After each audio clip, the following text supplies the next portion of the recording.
Hello, and thank you for listening to this blog audio written and read by the author Ashan R. Hampton. Is Common Core writing culturally relevant or racially offensive? Recently, I substituted for a fifth grade class at a relatively middle class elementary school. The school was tucked away about 2 miles from my home in what I thought was an older neighborhood. However, this neighborhood is actually an incorporated city with its own police department. Google Maps was not helpful in locating the school. The secretary had to guide me from my location, which luckily was down the street and around the corner. Once I arrived, I was assigned to assist another substitute teacher with his challenging group of students, the fifth graders. I noticed that this particular class contained a higher concentration of black students than previous classes I subbed for at this same elementary school. Well, I took no further thought of it. Just an interesting observation. I was able to quickly call the class to order and focus their attention on the assignment at hand. Not challenging at all for a substitute with classroom teaching experience. When I began to check their English assignments, the horrors of Common Core standards hit me square in the face. Students were to choose the appropriate language corrections from a multiple choice listing. My mouth dropped wide with disbelief at what I read on this worksheet. Question 1. Them little birds is singing, Liddle. Question 2. Her and him they has red hair. Question number 3. Amanda she asked where did everybody go? Question 4. I woke up early this morning, ERLY. 6 other questions written in this type of pidgin speech populated the page. Do students around the nation speak like the characters in Brer Rabbit, Huckleberry Finn, The Sound and the Fury? I mean, this was a Common Core assessment, so it stands to reason that other regions outside of the good old South must also deal with this level of non-standard English.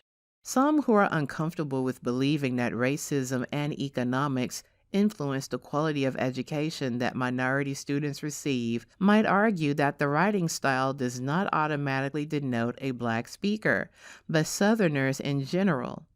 Well, rethink that rebuttal. Mark Twain, William Faulkner, Zora Neale Hurston, and other writers took a lot of flack for depicting black people as uneducated and almost unintelligible based on their dialect. Slave talk, directly attributed to black people. So the styling of the questions assumes that black people sound that way when they speak. Well, granted, some do sound this way when they speak. However, this is an inappropriate way to teach standard English usage. I found this assignment to be racist and offensive. In all of my years of teaching English, I have never encountered nor designed an assignment used with these kinds of racially charged colloquial expressions. I have always focused on standard written English. Guess what? Under my instruction, students of all races learn to correct their prior language abuses without having to suffer through culturally insensitive lessons. No one ever complained to me that the names Shaquanda, Ahmed, Sulin, or Mariela were not included within any of the examples I used to teach grammar and writing. If I did use those names, would this be racist or an awkward attempt at inclusion? If I went further and used stereotypical phrasings associated with other races like Asians or Hispanics in my assignments, would this count as cultural relevance or some sort of misguided altruism in some way? Meaning, I acknowledge that many of your race speak this way, so I am including it in my assignment to help you learn the correct way to speak. This line of thinking and pedagogical methodology is not the most effective. In fact, it's troubling. The aforementioned questions that appeared on the Common Core assessment handout for fifth graders are indeed troubling. Just as disturbing as the Connecticut school officials at Hartford Magnet Trinity College Academy who forced black students to act like real slaves while being called the N-word during an Underground Railroad reenactment for the sake of historic accuracy, of course. Culturally relevant or racially offensive? Really? Is it wrong to require students to write a paper on the rap lyrics of Tupac Shakur?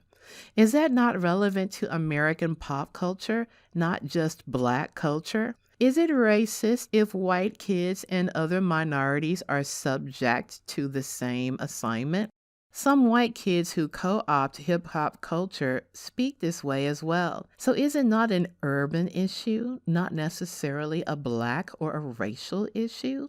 Better yet, is it not just an issue of non-standard English usage that does not even require discussions of race? See, the aforementioned assignment opens the floodgates to this level of intellectual grappling and clumsy attempts at racial and cultural inclusion in the classroom. There is indeed a fine line between multiculturalism and racism, theory and practice. It appears that the Common Core curriculum writers are unsure of where to draw that line. About the author and narrator. Ashan R. Hampton is a longtime English instructor turned entrepreneur. She is also a proud graduate of the Donaghy Scholars Program at the University of Arkansas at Little Rock under the direction of Dr. C. Earl Ramsey Emeritus. Through her company, Onyx Online Education and Training, she offers online writing courses and print books for academic and professional development to individuals and corporations. She is also a prolific published author of several books on a variety of topics. To find out more about Ashan's work, visit www.arhampton.com. And for online courses to improve your writing skills for personal, academic, and professional development, visit the business page at onyxedonline.com. That's www.onyxedonline.com. Thank you for listening and for your support.